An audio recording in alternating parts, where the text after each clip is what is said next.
कळायला लागला आज त्याकडे 50 वर्ष झाली. तो रस्ता 2020 पासून बंद आहे, कायमस्वरूपी बंद आहे. गावातील लोकांना माहिती आहे, सर्व लोकांना माहिती आहे. तिथं आमचे माजी सैनिक, जिल्हाध्यक्ष, उपाध्यक्ष, आमचे तहसीलचे जे हे आहेत त्यांना पण सर्व 25 ऍप्लिकेशन फाईल केले. फाईलमध्ये संलग्न प्रति रिश्यू घेऊन फाईल केले सर्व. नुसतं आपण ज्या गोष्टी म्हणतो, मी हे म्हणत नाही. आता तुम्ही एसडीओ साहेब बुलढाण्याहून आले, सॉरी सिंगल राजन, तुमच्याकडे प्रथम तास पण इथं तहसीलदार साहेबांना किंवा जे पण प्रकरण आहे ते दिलंय, त्याच्यावरती काळी मात्रही ऍक्शन झालेली नाही.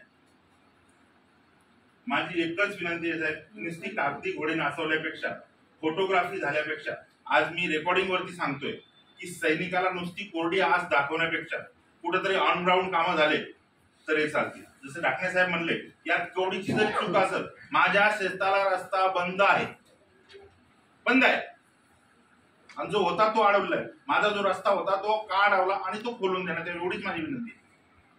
आणि याच्यापैकी मी स्वतः माझ्या ड्राफ्टिंग हाताने करून जवळपास 40 ऍप्लिकेशन लिहिले.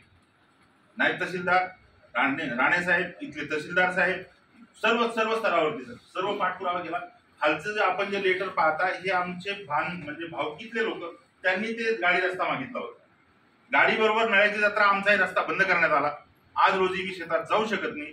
गेलो तर ते लोक ज्यांनी अडवलेला आहे ते शिव्यागाळे करतात, मारहाण करतात. सैनिक हा मारहाण करू शकत नाही, सैनिक हा शिस्तीत असतो. त्यामुळेच माझं आपल्या चरणी एक विनंती आहे साहेब की ह्या लेटरला आपण, मी जो अर्ज आज करतोय याच्यावरती ऍक्शन घेऊन, स्थळावरती जाऊन स्थळाचा पंचनामा करून, गावातल्या लोकांना विचारून, आणि नकाशाप्रमाणे मी संलग्नपद नकाशाची दिलेली आहे, सातबारा दिलेला आहे, आणि याच्यावर कृपया ऍक्शन घेण्यात यावी. नाही तर मी पंतप्रधान साहेबांपर्यंत या गोष्टी जाहीर करेल की सैनिकाचे कार्यक्रम बंद करण्यात यावे. नुसते दिखावटी कार्यक्रम घेऊ नये, हे मी ऑन रेकॉर्ड सांगतो. सैनिक हो तुमच्यासाठी, कुणासाठी, कशासाठी? शालिगळ्या घालण्यासाठी नाही.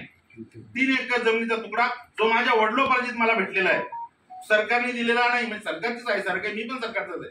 अहो पण त्याला रस्ताच नाही जायला. कुणाशी भांडणं करू? एसडीओ साहेब, मागं जळगाव महिला जी घटना झाली आपण पाहिली का? आपल्याला वाटतं सैनिक अशा तळागाळाच्या स्थितीमध्ये यार स्थळाला जावं, उरलेलं आयुष्य आम्ही जेलामध्ये काढावं. मी आज खूप हंबल रिक्वेस्ट करतो आणि प्लीज साहेबांना विनंती करतो, हा माझा पर्सनल प्रॉब्लेम आहे. पांगरी इथं आत्ता झाला, माझ्या शेताला रस्ता नाही. मी दळगराजा राहतो, इथून जाऊन येऊन शेती करतो. परवा माझी मिसेस शेतात गेली असताना तिच्यावरती ते लोक मारण्यासाठी धावून आले. इथून जाऊन भाड्यानं जाऊन येऊन तिथं जाऊन रस्ता नाहीये. तर कृपया माझी एक विनंती आहे साहेब, यावरती ऍक्शन घेण्यात यावी. आणि आता ही ऍक्शन किती दिवसात घेतल्या जाईल, कशा प्रकारे घेतलं जाईल? मला फक्त पायी जायला रस्ता पाहिजे साहेब. त्याची नकाशा दिलेला आहे, सर्व काही अटॅच आहे, तर क्लिअर कट आहे. गट नंबर 64 आहे माझा. ज्या तंटा होता त्यांचा गट नंबर 63 होता, त्यांचा तंटा होता. त्यांच्या याच्यामध्ये नावही नाही, त्यांनीच तक्रार दाखल केली होती. पण इथून मला असा रेस्पॉन्स दिला की तुमची केस चालू आहे, केस गट नंबर 63 चालू आहे. मी 64 मध्ये येतो आणि मला जायसाठी रस्ता पाहिजे.